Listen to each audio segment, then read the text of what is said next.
What's up, everybody? Welcome to the first episode of the "It's Okay to Express Yourself" podcast. Episode 1 is about depression. I'm joined by, to my right, Dylan Payne. To my left, that's Karan Neal. I'm Mason Billings, and behind the camera and behind the scenes, we've got Lana Amienyi. Let's get into it.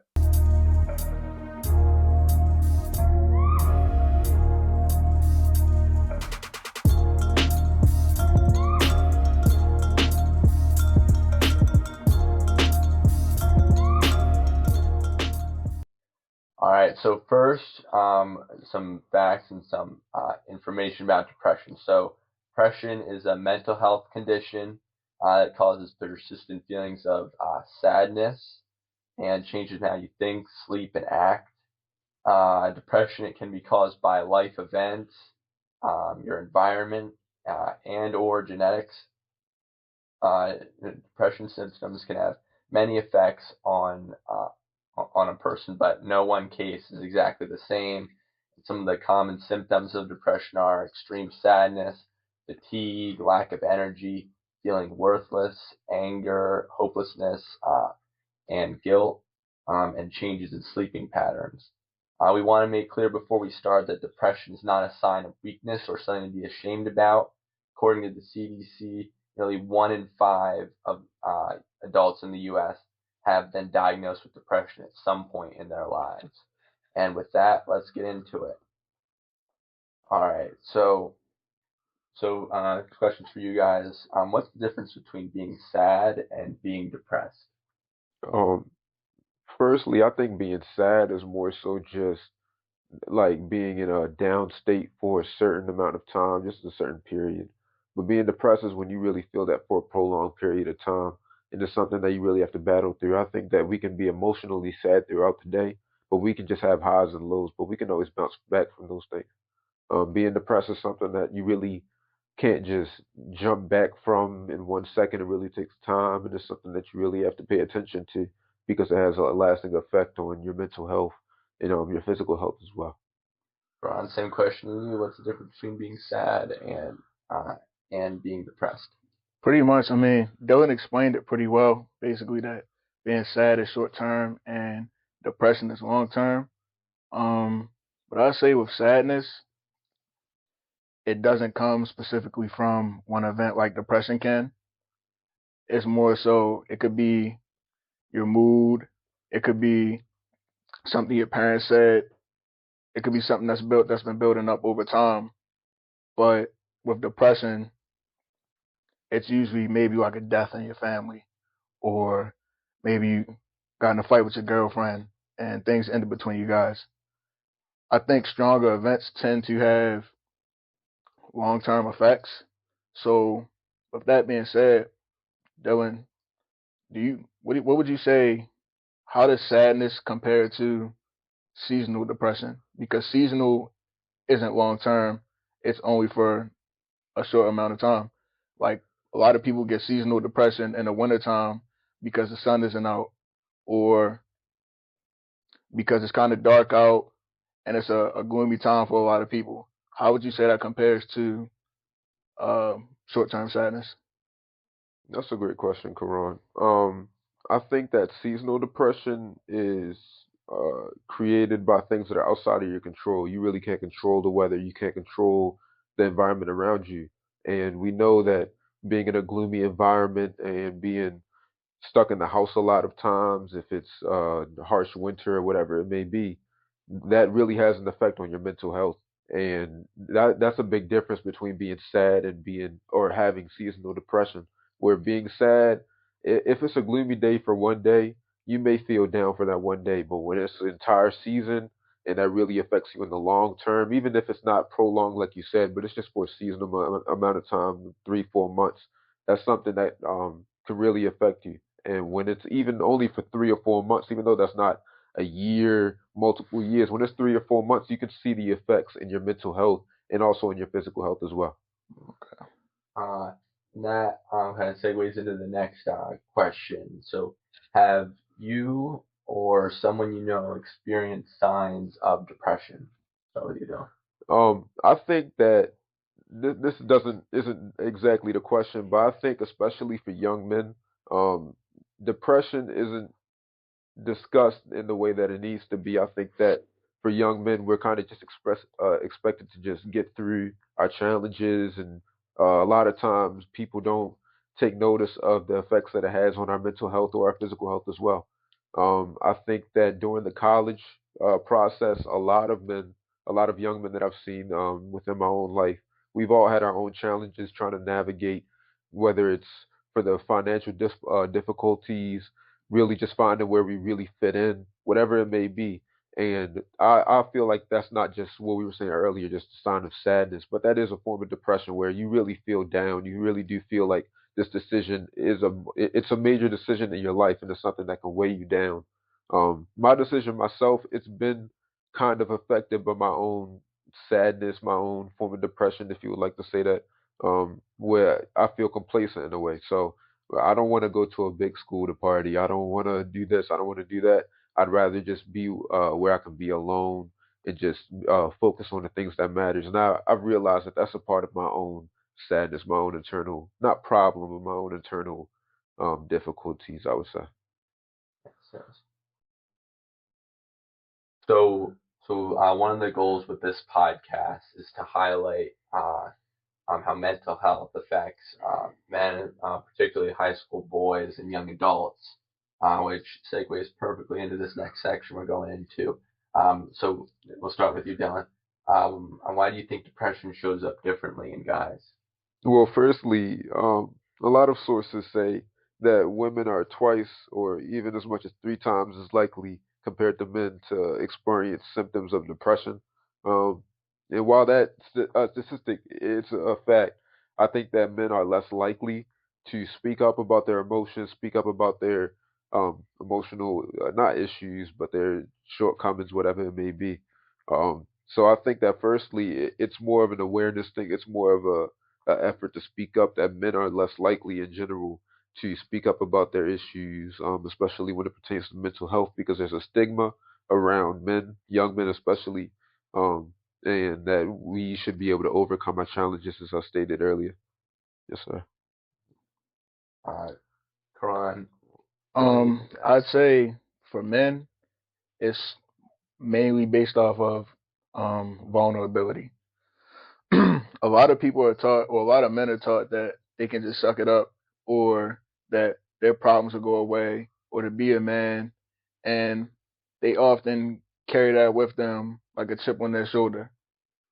They take mental health as if it's not as serious as physical health, as if it won't affect them. A lot of men end up committing suicide due to depression, due to them not telling anybody, and that social stigma around it shows them being weak, and that often becomes a problem because that'll take them out of work, that'll affect their relationships. It affects a lot of things, and by you just letting one person know what's going on with you, I feel like that's better than nothing and trying to stick it out yourself. yes, like Dylan and Karan both said, women are definitely more free to be like emotionally vulnerable with friends or can feel like that.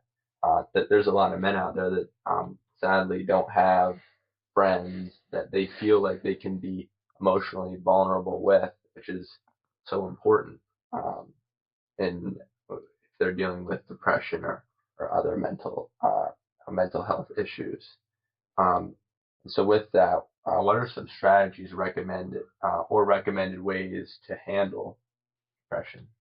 Well, first, I think that we need further resources. I feel like for men, like you said, a lot of times we may turn to people that we personally know, friends, family. Um, just in general, I feel like young men especially aren't as likely to reach out to strangers for help. Um, so if we had more resources inside of the classroom, inside of our school communities, resources outside of our school communities, especially in sports for young athletes, whatever it may be, for them to be able to share the different mental health, not issues, but shortcomings that they may feel, for them to be able to express their feelings, because a lot of times young men don't really have a lot of people that they feel they can turn to. So I think resources is a big part of that. I say in terms of strategies, getting fresh air.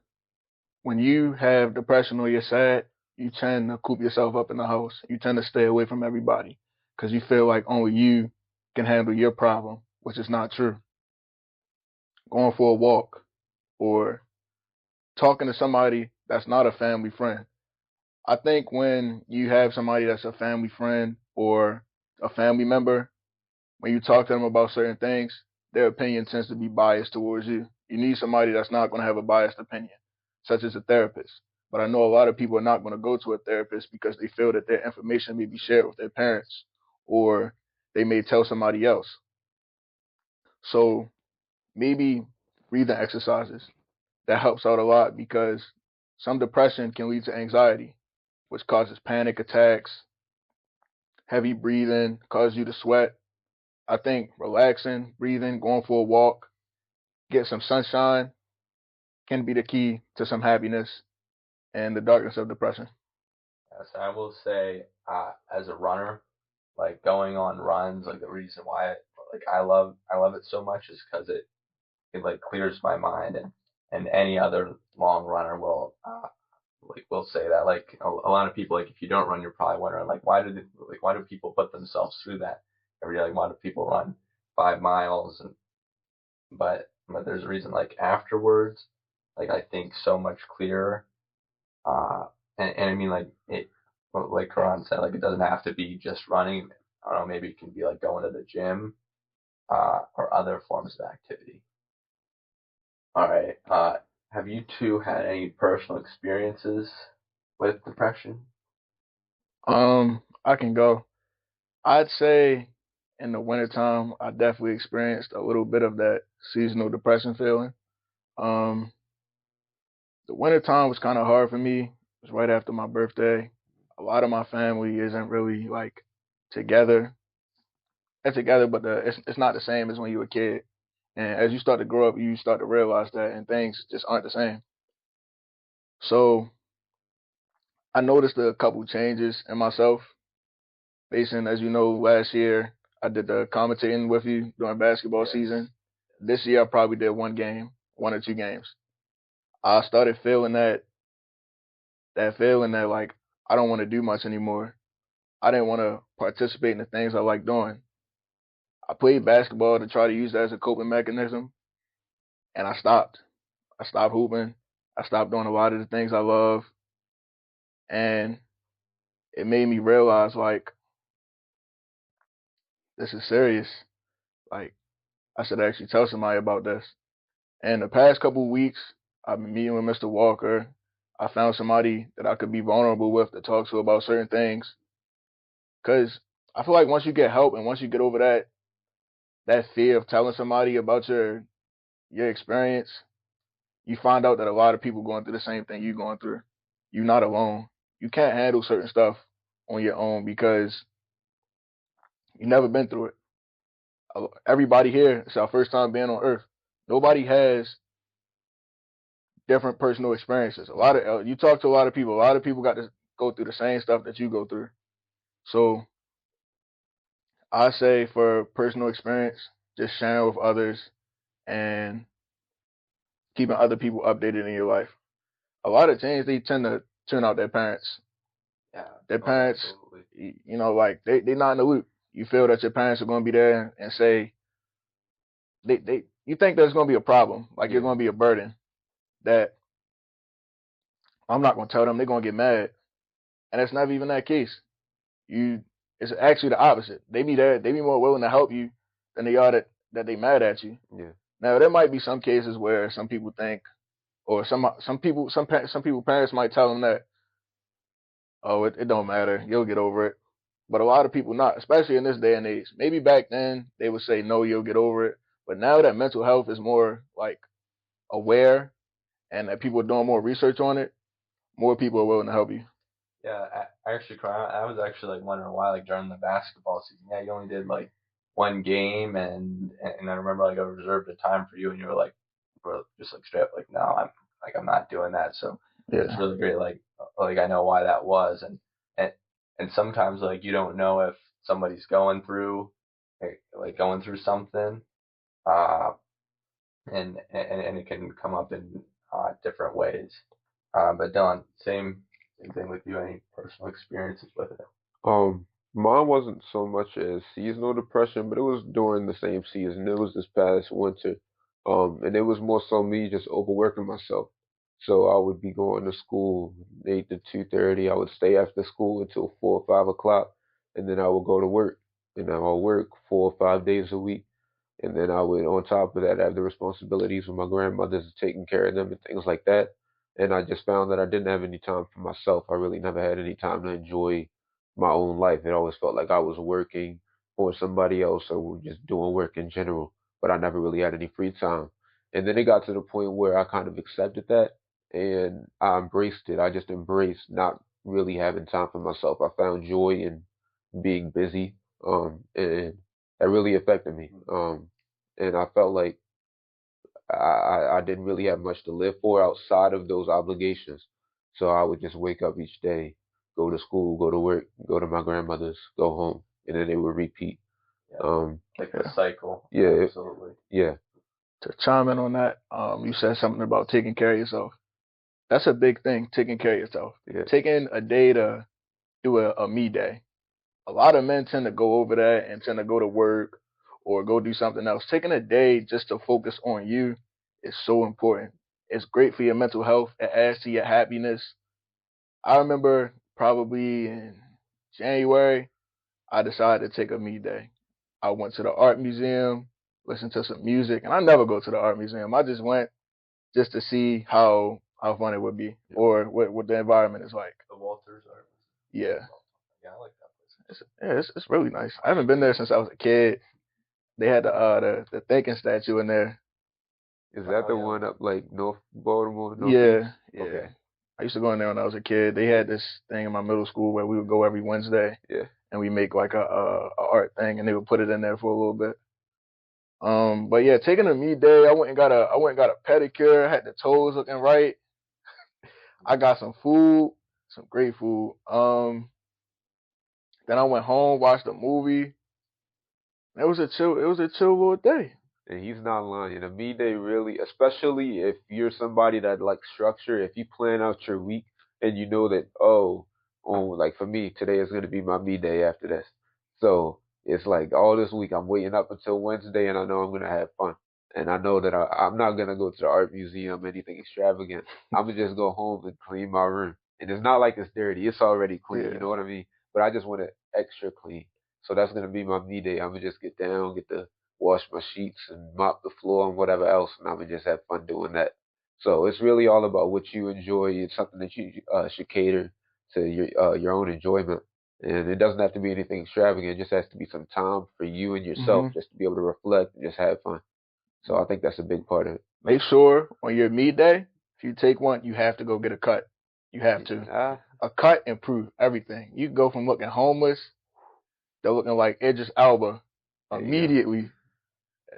I just used him because he was in the magazine for like World's Sexiest Man. Okay. So I just used him. I'm a man, so I ain't really comment on that. But you know, Comment you on it after the podcast. you have to go get a cut. It's necessary. There you go. A cut to clear your skin up. it did. It changed your life. It did. So yeah. All right. Um, so like sometimes, uh, you can or like cannot tell if someone around you is experiencing depression. So how should you handle a situation where a friend or a loved one is depressed?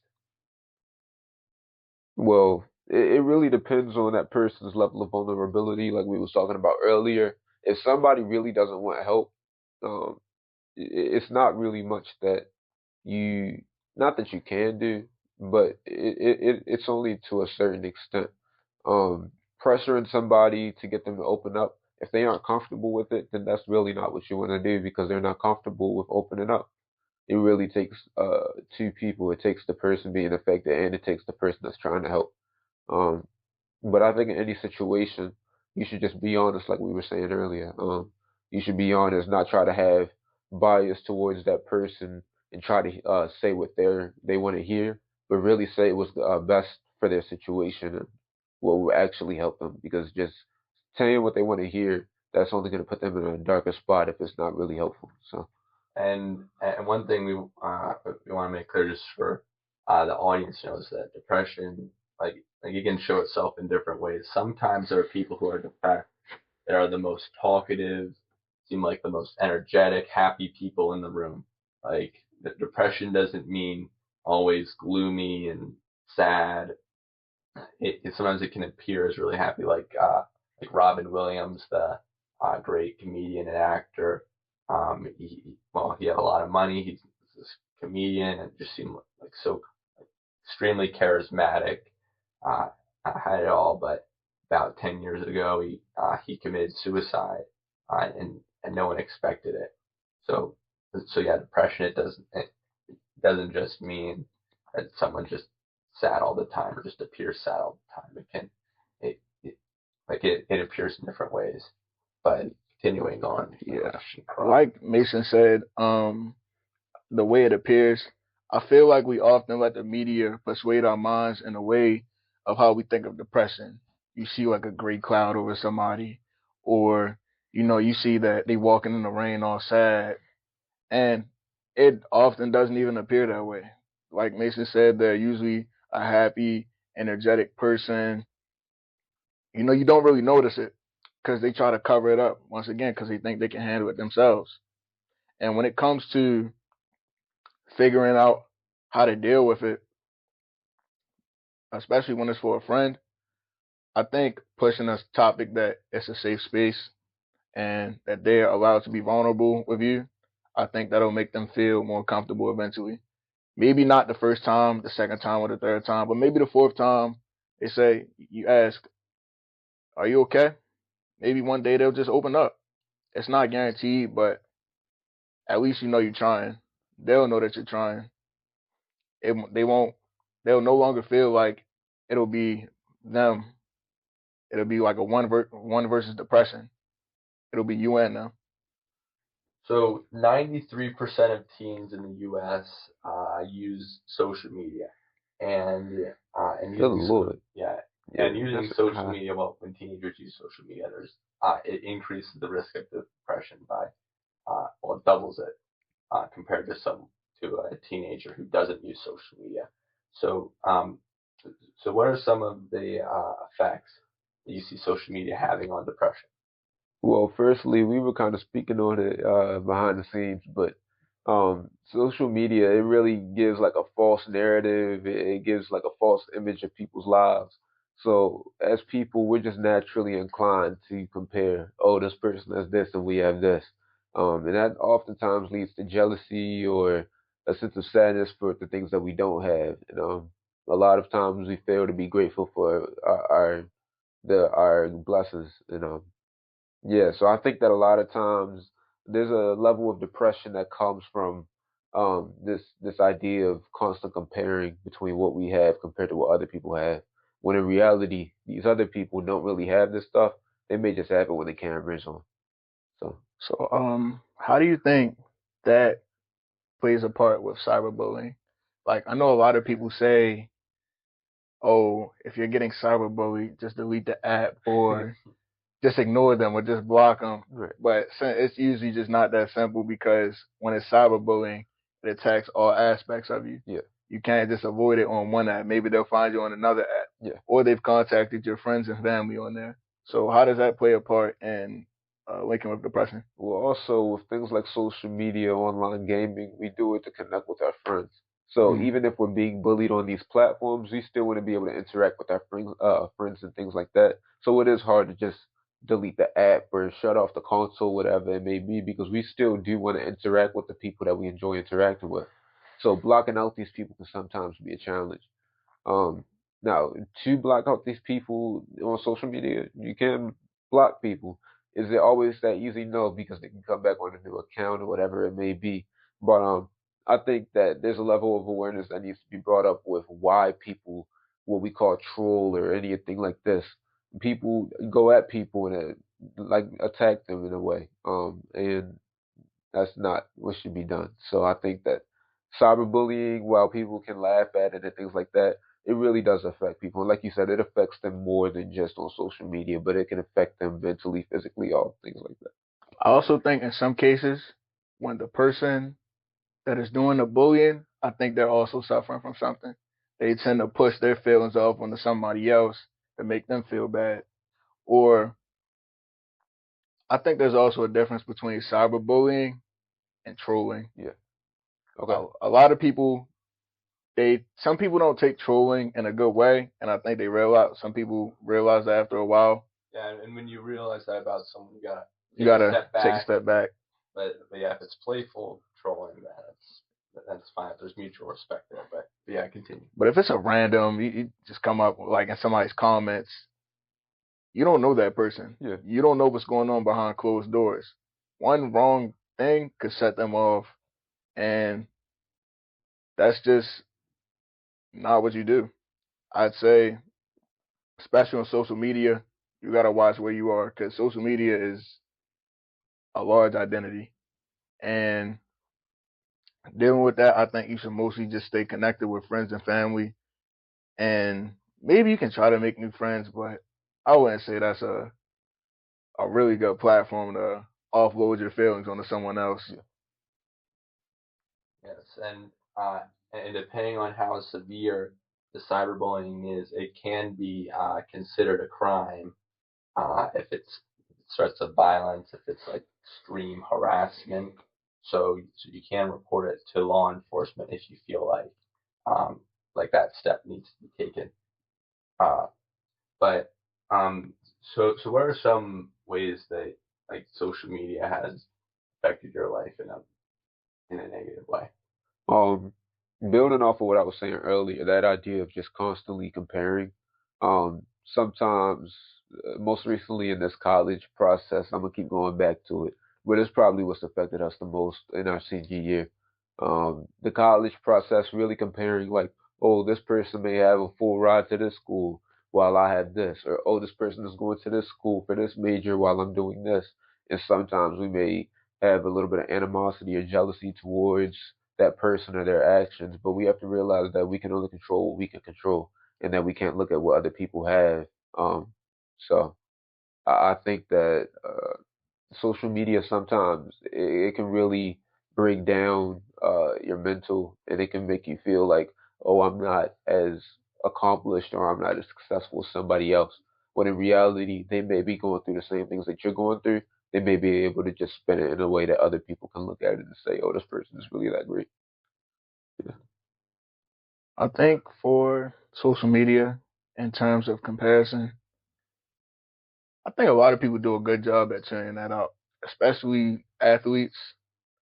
I know a lot of athletes, when it comes to end season, they deactivate their account Yeah. to ignore all outside media, or some people in the college process, they deactivate their social media until they've made their decision, simply because the comparison thing, it's a lot. You, especially when you see yourself in an average light, and then you see somebody else, they got a full ride to like Duke or something like that. Yeah. You be like, where I go wrong? Why I'm not in a position? Whole time going to college is a blessing because a lot of people don't even get that opportunity in itself. There you go. So I think that taking a break is the best option, especially when it comes to anything social media wise. Being in the screen like that isn't helpful to you. It don't benefit anybody else. It's taking a break is the best option, honestly. And about that stuff with college, just because you're going to a less prestigious school or didn't get as much scholarship money doesn't mean that you can't be successful. There you go. Like what's more important is that you go to a college that's the right fit for you than a college that's like that's extremely rigorous and prestige. Not that the goal shouldn't be to try and get into these schools. I want to give a big shout out to the Heron Project for sponsoring this podcast. The Heron Project is a nonprofit organization that advocates for the prevention of substance abuse, and it covers mental health. Um, right now, I'm a youth ambassador, which is a board that is basically it's like 12 kids across the country, and we pretty much promote the topic of being yourself, being vulnerable, and breaking the social stigma of mental health. Uh, with that, we're gonna close out episode 1. I'm Mason Billings, Dylan Payne. Karan Neal. and we got Alon behind the scenes. Yeah. Thank you for listening to It's Okay to Express Yourself. We'll be back for episode 2 soon. Yep.